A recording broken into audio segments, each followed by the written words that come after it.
Los Angeles is my home. Had a fair share of heartbreaks, made way too many mistakes, but Los Angeles is Hello and welcome my back, Mikaelinho here with the 6th episode of the Angels rebuild. We are starting season 2 and we're starting by looking at the goals for the season. They want us to play 500 ball. We did that last season, so that isn't impossible. We should improve our team's stolen bases and acquire a top player. We have 3 years to do that, and that feels like something that's good to do when you are doing a rebuild. And the owner wants us to keep building our team up in order to reach the playoffs in 2026. And we had a good season last season, better than I expected, better than I hoped for. And I tried to trade up, but I'm not sure if we have a better team this season, if we are better off. Let's look at them.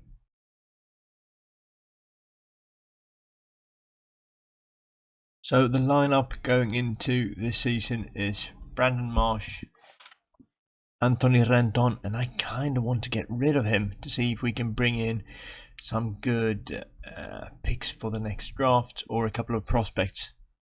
Shohei Ohtani, the two-way player, I like him. Mike Trout, the apple of my eye, the jewel in our treasure chest.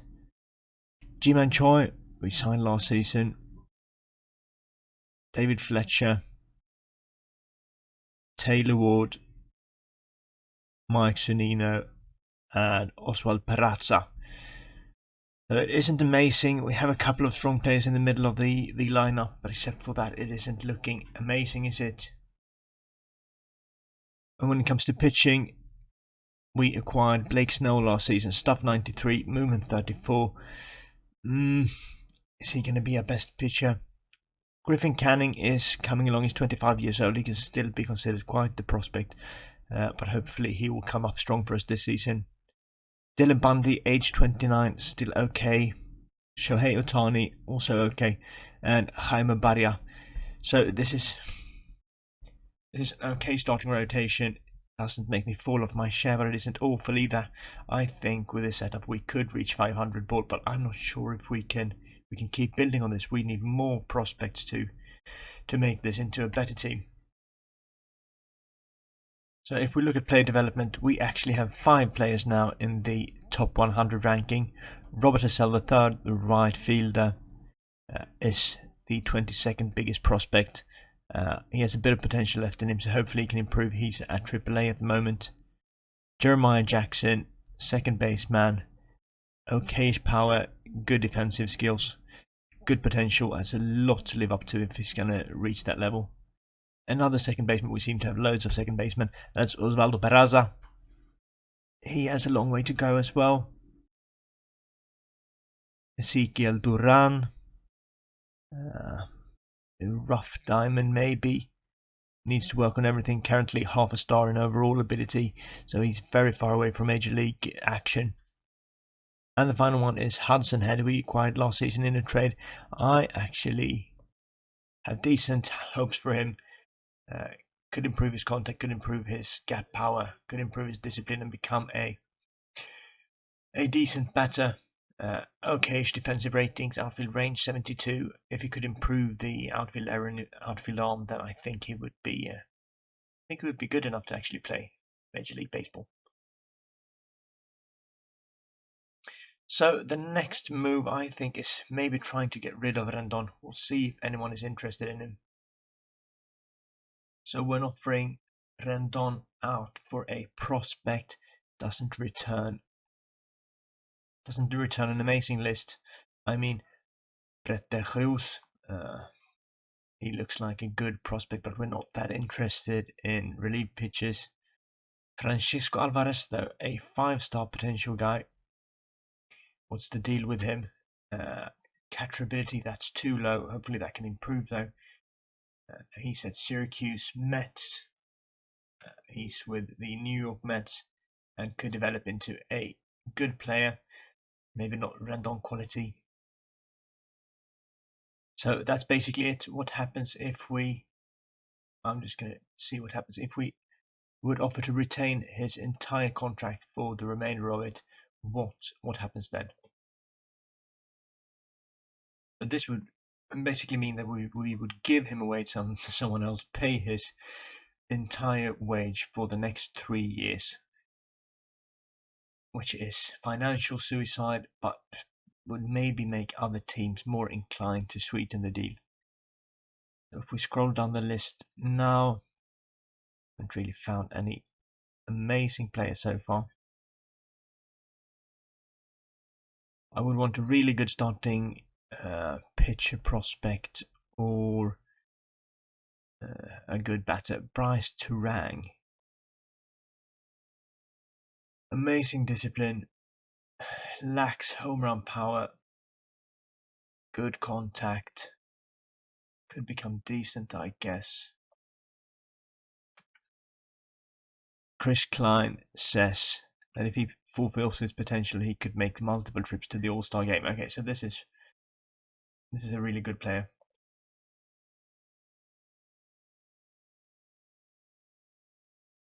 Francisco Alvarez is there again.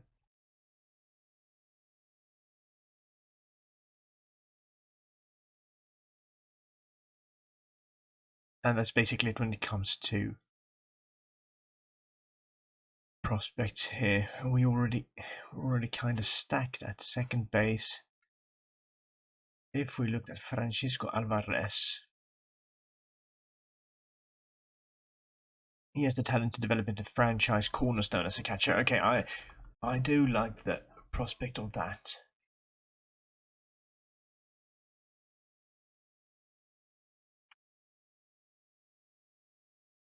Let's see how much we can squeeze out from a deal like this. Can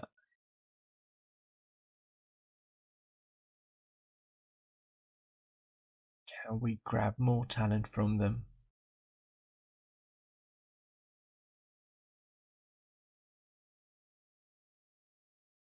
They would agree to that. Would they agree to? So we could get that best draft pick as well. JT Gin. Okay, so we can really sweeten the deal. So maybe we should try to go for a team that are really deep when it comes to prospects and has a win now mentality. See what we can secure from them. Okay, maybe this is suicide, but this is the deal we are making. We are retaining 40% of Anthony Rendon's wage, which means that we are basically paying 15 million for the next 5 years in dead money, but we are getting 4 prime prospects. Closer Francisco Alvarez, shortstop Ronnie Mauricio, relief pitcher could become starting pitcher JT Gin, and center fielder Pete Crow Armstrong. Francisco Alvarez looks like a great prospect, and when we look at the scouting report, Chris Klein, our head scout, says that Alvarez has the talent to develop into franchise cornerstone as a catcher. Check.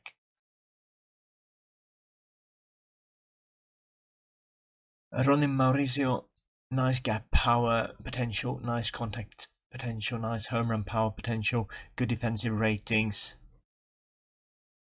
An excellent scouting report that says with his talent, the light of Mauricio's star could be blinding. This is exactly what we want to read. JT Gin, 3 pitches in his arsenal, a great fastball, 95-97 miles per hour, a curveball that could be amazing, a changeup that could be at least decent, stamina 44, it could turn into an emergency starter or a really good relief pitcher. The scouting report says that he will be a solid starter at the back end of the rotation. I take that.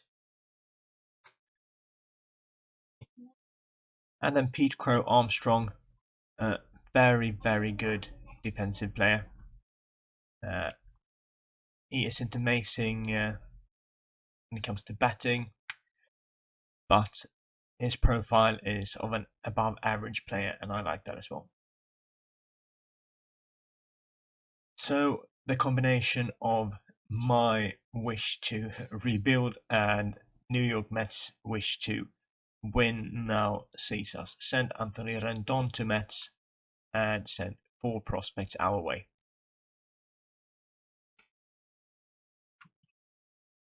And our fans are shocked that we did not keep Anthony Rendon. Overall fan interest almost crashed. Sorry, guys. So this leaves us with Sergio Alcantara as the new third baseman. He is nowhere near the quality of Rendon. And maybe this was stupid, or maybe I am a complete genius, but we will see going forward. The future will be the judge of me. But if we look at the minor league system ranking, we have skyrocketed into the second position. Mauricio, Robert Hassel, Crow Armstrong, Alvarez, and PJ Jin are all within the top 50. So 5 guys within the top 50, 133 points, only beaten by the Blue Jays. I think maybe I did some good business. With only days left to the opening day, let's look at the development report that comes the 1st of April. Jose Suarez improves nicely. Soriano also improves. Blake Snell improves a little bit. Sandoval improves. Chris Rodriguez. Bit of both for Shohei Ohtani. Lost a lot of stuff, gained a little control instead.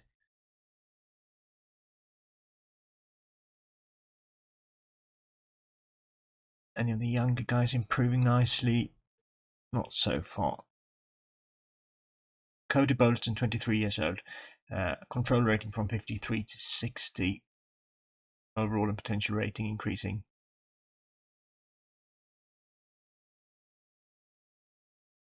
Osvaldo Peraza, second baseman, improving nicely all over the board except for power and defensive rating. And Ronnie Mauricio, who we recently signed, look at this progress. 36 to 42 in contact rating, improved his potential contact. Current power rating increased, potential power, current eye and potential eye, also increased his defensive rating only slightly. But it's really turning into a great player, great prospect turning into a great player. This is what you love to see when you make that kind of risky deal that I did. So very happy to see the progress of him, and I'll see you next for the opening day. Opening days here, we've had a good spring training. We won our division, even though spring training doesn't tell the whole story. This is what we are going with. No major changes. Brandon Walsh, Shohei Ohtani, Jared Walsh, Mike Trout, Ji-Man Choi, who's been amazing in preseason, David Fletcher, Jose Rojas, Max Stassi, and Osvaldo Peraza. And the rotation is topped by Blake Snell. Hopefully he has a good Blake Snell season. Griffin Canning is improving every day in training, 25 years old. I have high hopes for him. Shohei Ohtani, the double threat. Jaime Barria, and now it's getting a bit shaky when we get this far down, but there's Dylan Bundy, the bottom of this rotation. Raisel Iglesias is a star closer, but we are struggling a little bit when we look at the rest of the relief pitchers. So pitching will be an issue for us. Hopefully we can rack a few points on the board. We will see what happens in our opening day. So we go up against Cleveland in a triple header, then Baltimore, Arizona, New York Yankees, Tampa Bay, Oakland, and the Twins, who are reigning Major League champions. I will sim up until the Minneapolis games to see how we've done in the early part of the season. Hopefully we will be at least close to 500 when I see you next.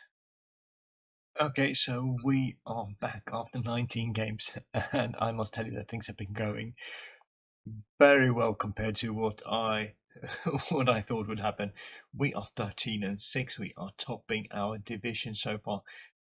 We are only like 10th through the season, but still much better than I predicted. If we look at the primary lineup, Brandon Marsh has been good. 5 home runs, 11 RBIs, not the best average though. Jared Walsh, 353 average, 4 home runs. Trout, 279, 4 home runs. So it's been decent all over the board, and if we look at the rotation, it's been a bit upside down. Patrick Sandoval, Jaime Barria and Dylan Bundy have the lowest ERA so far, with Blake Snell having the highest. Blake Wyman hasn't been so good. But it seems that no one is standing out, but everyone is making an effort to turn this into a winning season. So far, I'm really pleased. We maybe made a headless decision to send Rendon away, but we got loads of potential in instead, and isn't that what a rebuild is all about? Getting loads of potential guys in and then see if we can realize that potential. So I am pleased. I've gone out on a limb, but we need to do that if we're going to make anything happen here. 10 games or 10%, 19 games in through the season so far. Things are looking good.